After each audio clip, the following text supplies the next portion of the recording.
আজকে আরেকটা important topic নিয়ে কথা বলবো, যেটা নিয়ে প্রত্যেক দিন আমরা কিছু পেশেন্ট পাই। সেটার নাম হলো পলিসিস্টিক ওভারিয়ান ডিজিজ বা পলিসিস্টিক ওভারিয়ান সিনড্রোম, পিসিওডি বা পিসিওএস। তো এই ডিজিজটাতে আমরা কেন ইনভলভ হই? কারণ এই ডিজিজে যতগুলো প্রবলেম, তার ম্যাক্সিমামটাই চামড়া এবং স্কিনে দেখা যায়। কি হয় পিসিওডিতে? যদি আমি সহজ করে বুঝিয়ে বলতে চাই তাহলে বলবো যে একটা ফিমেলের বডিতে মেল হরমোনের আধিক্য হয়। তাতে কি হয় না, অ্যাকনে তৈরি হয় বড় বড় জ লাইনে, গালের মধ্যে, যেগুলো খুব লাল, খুব বড় হয়ে গেছে, ইনফ্লেমড অ্যাকনে, এগুলো পিসিওডিতে হয়। সেকেন্ড, মেল হরমোনের জন্য ছেলেদের মতো হেয়ার গ্রোথ হয়। তো যেখানে বিয়ার্ড এরিয়া ফিমেলের হেয়ার থাকার কথা নয়, সেখানে হেয়ার গ্রোথ হয়। চেস্ট, ব্যাক, বাকি বডি পার্ট, সেখানে বারবার ওয়্যাক্সিং করতে হচ্ছে।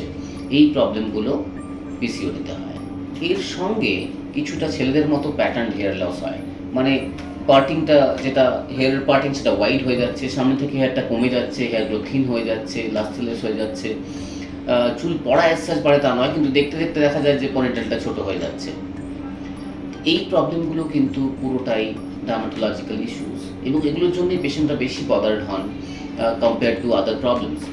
এর সাথে সাথে কি দেখা যায় না, পিরিয়ড বা মেনস্ট্রুয়েশন ঠিক মতো হচ্ছে না, আগে পিছিয়ে হচ্ছে, অথবা আগে 5 দিন হতো এখন 3 দিন হচ্ছে, আস্তে আস্তে বন্ধ হয়ে যাচ্ছে, 7 থেকে 10 দিনের বেশি ডিলেড হয়ে যাচ্ছে।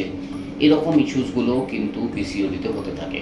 তো এই পিসিওডিতে আরেকটা জিনিস হলো যে প্রত্যেকেই দেখি একটা করে আল্ট্রাসাউন্ড করে নিয়ে এসে আমাদের কাছে আসছেন, কিন্তু পিসিওডির মেন ডায়াগনোসিস এটা ক্লিনিক্যালি হয়। তার মানে আপনার যে প্রবলেমগুলো হচ্ছে সেগুলো দেখে হয়।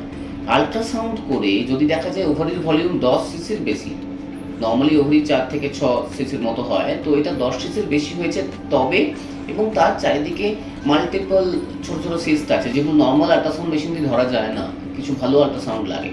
তো এই আল্ট্রাসাউন্ড ডায়াগনস্টিক ক্রাইটেরিয়ার মধ্যে লাস্টে আসে। এটাতে খুব গুরুত্ব দেওয়ার প্রয়োজন নেই, এটা করে পিসিওডি আছে পিসিওডি নেই এটা বলা যায় না। ওভারি ইটসেলফ আ পলিসিস্টিক স্ট্রাকচার। তো যাই হোক, আমি যেটা বলতে চাইছিলাম, তো এই পিসিওডিতে একটা বড় পার্ট থাকে বডিতে ওজন বেড়ে যাওয়া। এটা একটা লাইফস্টাইল প্রবলেম। লাইফস্টাইল প্রবলেম মানে হলো যে আমরা যদি লাইফস্টাইল ঠিক না রাখতে পারি তাহলে প্রবলেম দেখা যায়।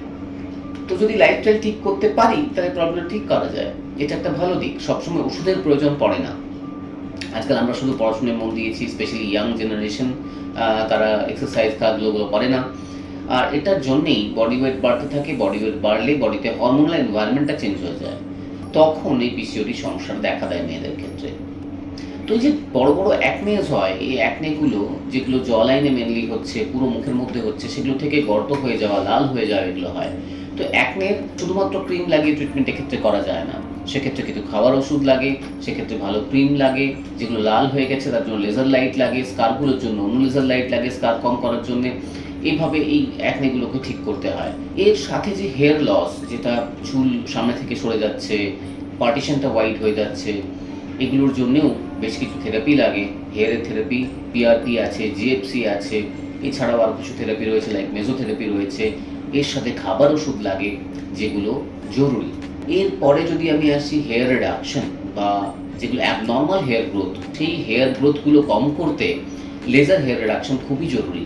যদি ওয়্যাক্সিং বারবার করতে যাই, অ্যাকনে ফর্ম, একটা লিশন বা অ্যাকনের মতো জিনিস মুখের মধ্যে হওয়ার চান্স থাকে। তার জন্য এক্ষেত্রে ওয়্যাক্সিং বা থ্রেডিং খুব ভালো কাজ করে তা নয়, কিন্তু লেজার হেয়ার রিডাকশন যদি আমরা করতে পারি, একটা লাইট দিই, সেই লাইটটা হেয়ারের মধ্যে গিয়ে হেয়ারের রুটটাকে শুকিয়ে দেয় এবং আস্তে আস্তে হেয়ারটা কমতে থাকে। তো এই যে হেয়ার অ্যাবনর্মাল, যেটা নিয়ে পাবলিক ফেস করা ডিফিকাল্ট হচ্ছিল, বারবার সবাইকে প্রশ্নের উত্তর দিতে হচ্ছিল, এই জিনিসটা কিন্তু আমরা মেশিন দিয়ে অনেকটা কমিয়ে আনতে পারি, এবং আস্তে আস্তে যদি কয়েকটা সেশনস করা যায় তাহলে আমরা এটা ঠিক করে দিতে পারি, হেয়ার পুরোপুরি বন্ধ করে ফেলতে পারি। তো পিসিওডিতে হরমোনাল ইভ্যালুয়েশন লাগে, হরমোন টেস্টগুলো করে দেখতে হয় আমাদের। হরমোন টেস্টগুলো মূলত পিরিয়ডের সময় করলে ভালো হয়। তো এই হরমোন টেস্টগুলো করলে আমরা বুঝতে পারি হ্যাঁ, যে কতটা বেশি ওষুধ লাগবে বা কী কী চেঞ্জেস করতে হবে, কতটা খারাপ হয়েছে এগুলো, এবং ডায়াগনোসিসেও এটা হেল্প করে। এরপরে আসে লাইফস্টাইল মডিফিকেশন। সব থেকে গুরুত্বপূর্ণ এই লাইফস্টাইল মডিফিকেশন। কেন? কারণ যদি ওজন কমাতে পারি আমরা এবং বডি ফিট রাখতে পারি, তাহলে পিসিওডি ঠিক হয়ে যাবে। তো ওজন কমানোর যেটা মূল একটা শর্ত, সেটার নাম হলো ক্যালোরি ডেফিসিট।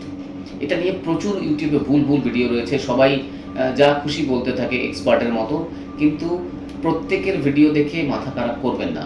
একটা কথা মাথায় রাখতে হবে, আমি যদি দেওয়াল তুলতে চাই আর তাতে ইট না দিই তাহলে দেওয়ালটা বড় হবে না। ঠিক সেভাবেই আমার যদি খাওয়া বেশি না হচ্ছে তাহলে ওজন বাড়বে না। যতই প্রবলেম থাক, খাওয়া কোথা থেকেও বেশি হয়ে যাচ্ছে, তাই জন্যে আমার ওজন বেড়ে যাচ্ছে। তাই জন্য ক্যালোরি কাউন্ট করে ক্যালোরি কমাতে হবে। আমার রিকোয়ারমেন্ট কতটা, সেই রিকোয়ারমেন্ট থেকে কম ক্যালোরি খেতে হবে, এটা নিয়ে কোনো ডাউট নেই। আপনি যাই খাবার খান, এটা যদি ঠিক না থাকে প্রধান শর্ত, তাহলে ওজন কমবে না। এটার জন্য অনেক ভালো ভালো ইউটিউব চ্যানেল রয়েছে, যেরকম আমি মাঝে মাঝে দেখেছি খুব সুন্দর সেটা ভিডিও বানায় সিদ্ধার্থ বলে একজন আছে, চ্যানেলটার নাম হচ্ছে হাইপারট্রফ। সেকেন্ড ডক্টর মাইক বলে একজন আছেন, তারও চ্যানেলটা খুব সায়েন্টিফিক, উনিও খুব ভালো ভিডিও বানান। এই দুটো চ্যানেল আপনারা ফলো করতে পারেন। আমার সাথে কোনো অ্যাসোসিয়েশন নেই, বাট আমি দেখেছি ওই চ্যানেলগুলো খুব সায়েন্টিফিক, তাই জন্য, এবং খুব সুন্দর বোঝানো হয় চ্যানেলগুলোতে। তো এই দুটো চ্যানেল আপনি ফলো করতে পারেন। ক্যালোরি ডেফিসিট এবং সঙ্গে exercise, so extra calorie burning. Extra calorie burning কীভাবে হতে পারে? কার্ডিও হতে পারে, রানিং হতে পারে, জগিং হতে পারে, ওয়াকিং হতে পারে। সব থেকে ইম্পর্ট্যান্ট হলো কিন্তু স্ট্রেংথ ট্রেনিং। তো স্ট্রেংথ ট্রেনিং বা ওয়েট ট্রেনিং, এটা করলে একই সঙ্গে মাসল টোন হয়, মাসলগুলো ঠিক থাকে এবং ক্যালোরি বার্ন হয়। তো স্ট্রেংথ ট্রেনিংয়ে জোর দেওয়া যেতে পারে। এছাড়াও অ্যারোবিক্স, ডান্সিং, স্পোর্টস অ্যাক্টিভিটি, যে কোনো ফিজিক্যাল অ্যাক্টিভিটি, এটা প্রথম জরুরি। আর এটা আজকালকার যুগে আমি দেখেছি প্রত্যেকে ফোন নিয়ে বসে আছে এবং ফিজিক্যাল অ্যাক্টিভিটিতে পুরো সরে যাচ্ছে। সো প্রথম কাজ হলো ফোনটাকে দূরে সরানো, যাতে ফোনের অ্যাক্টিভিটি, স্ক্রিন অ্যাক্টিভিটি কমানো যায়, তার ব্যবস্থা করা। রাত্রিবেলা অ্যাডিকুয়েট স্লিপ, একটু ভালো মতো ঘুমানো। ফোন থাকলে ফোনের যে লাইট, তার থেকে ঘুম কমে যায়, সেজন্যে সন্ধ্যের দিকের থেকে ফোন ইউজ করা কমিয়ে দিতে হবে। এবং রাত্রে ভালো স্লিপ হলে পরের দিন সকালে আমরা এক্সারসাইজের মোটিভেশন পাবো। সো এই দুটো গেল। এরপরে ডায়েট আসে।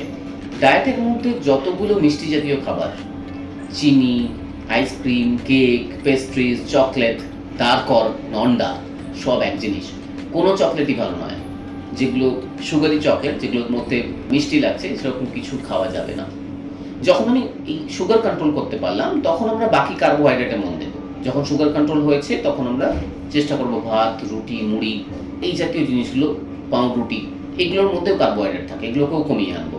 তো কার্বোহাইড্রেট কম করা, অ্যাডিকুয়েট প্রোটিন ইনটেক করা। অ্যাডিকুয়েট প্রোটিন নেটে সার্চ করলে পাওয়া যাবে কতটা লাগে, যে চ্যানেলগুলো বললাম ওখানে খুব ভালোভাবে এক্সপ্লেন করা আছে, ওগুলো দেখতে পারেন।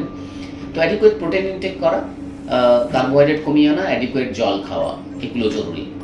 এগুলো করলে আপনার বডি ওয়েট আস্তে আস্তে কমতে থাকবে, কিন্তু এটা লঙ্গার টাইম লাগে। মানে এরকম না যে আমি আজকে করলাম কাল থেকে ওজন কমতে শুরু করলো। সো ক্যালোরি কাউন্ট করা, বিভিন্ন অ্যাপ রয়েছে, সেখানে ক্যালোরি কতটা খাবারের আমি সেটা অ্যাড করবো প্রত্যেক দিন, যাতে আমি দেখতে পাই যে কতটা ক্যালোরি খাচ্ছি বা খাতায় লিখে রাখবো, এবং সেটা আস্তে আস্তে কমিয়ে আনা, আমার রেঞ্জের থেকে নিচের দিকে নিয়ে আসার চেষ্টা করবো। 3 থেকে 6 মাস মিনিমাম লাগবে, তো সেই সময়টাকে দেওয়া। সেই জন্যেই, যেহেতু এটা টাইম টেকিং, সেই জন্যেই স্কিন কেয়ারেরগুলো, যেগুলো আমি বলেছি এতক্ষণ, হেয়ার রিডাকশন, অ্যাকনের কন্ট্রোলের ট্রিটমেন্ট করা, এগুলো জরুরি। কারণ এগুলো ইমিডিয়েটলি আপনাকে বেনিফিট দেবে এবং আপনি পাবলিক ফেস করতে পারবেন। যে এম্বারাসমেন্ট সোশ্যালি হচ্ছিল, সেটা আর হবে না। তো এগুলো মাথায় রাখা, ট্রিটমেন্ট শুরু করা, ডার্মাটোলজিস্ট কনসাল্ট করা এবং লাইফস্টাইল মডিফিকেশন করা, এগুলো করলে পিসিওডি বা পিসিওএস ভালো কন্ট্রোল করা যায়।